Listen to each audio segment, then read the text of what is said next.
ఈ monsoon and rainy season లో లో వైటమిన్ డి లెవెల్స్ మీ ఫర్టిలిటీని ఎలా అఫెక్ట్ చేస్తాయి. సో ఈ రైనీ సీజన్ లో మనకు సన్ ఎక్స్పోజర్ తక్కువ ఉంటుంది. సో దాని వల్ల వైటమిన్ డి లెవెల్స్ తక్కువ ఉంటాయి. దట్ టు ఇప్పుడు ఐటీ వాళ్ళు కానివ్వండి, కంటిన్యూ అవర్స్ వల్ల అసలు సన్ ఎక్స్పోజరే ఉండట్లేదు. సో వైటమిన్ డి చాలా మందికి చాలా తక్కువ ఉంటుంది అనమాట. ఈ వైటమిన్ డి తక్కువ అవడం వల్ల మనకు కాల్షియం అబ్జార్ప్షన్ తగ్గిపోతుంది. దాని వల్ల వీక్నెస్, బోన్ పెయిన్స్ తో ప్రజెంట్ అవుతారు. Important infertility. సో ప్రతి ఒక్కరికి ఇన్ఫర్టిలిటీ పేషెంట్స్ లో వైటమిన్ డి లెవెల్స్ మెయింటైన్ అవ్వడం చాలా ఇంపార్టెంట్. వైటమిన్ డి మనకు capsule, tablets, injections, sachets, liquids ఇట్లా మల్టిపుల్ ఫార్మ్స్ దొరుకుతాయి. వైటమిన్ లెవెల్ మెయింటైన్ చేయడం చాలా ఇంపార్టెంట్. ఈ వైటమిన్ డి తక్కువ అవడం వల్ల అట్లా ఫిమేల్స్ లోన ప్రాబ్లం ఉంటుంది, మేల్స్ లోన ప్రాబ్లం ఉంటుంది. మేల్ లో స్పర్మ్ ఫంక్షన్ అఫెక్ట్ అవుతుంది, స్పర్మ్ క్వాలిటీ తగ్గిపోతుంది. ఫిమేల్స్ లో ఎస్పెషల్లీ ఎగ్ క్వాలిటీ బాగా అఫెక్ట్ అవుతుంది. Poor ovarian function, poor egg quality, poor fertilization, poor implantation, ఇలాగా మల్టిపుల్ ప్రాబ్లమ్స్ వస్తున్నాయి అనమాట. సో వైటమిన్ డి కరెక్షన్ అనేది చాలా important. So vitamin D food intake లో కూడా చాలా తక్కువ సోర్సెస్ ఉన్నాయి. ఫ్యాటీ ఫిష్,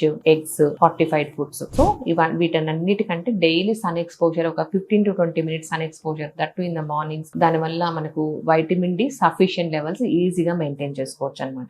ఈ చిన్న వైటమిన్ డి కరెక్షన్ వల్ల, చిన్న సన్లైట్ ఎక్స్పోజర్ వల్ల మనకి ఇన్ని బెనిఫిట్స్ ఉన్నాయన్నమాట. సో ప్రెగ్నెన్సీ ప్లాన్ చేసే వాళ్ళు, infertility patients vitamin D level check చేసుకొని సప్లిమెంట్స్ వాడడం very very important. Thank you.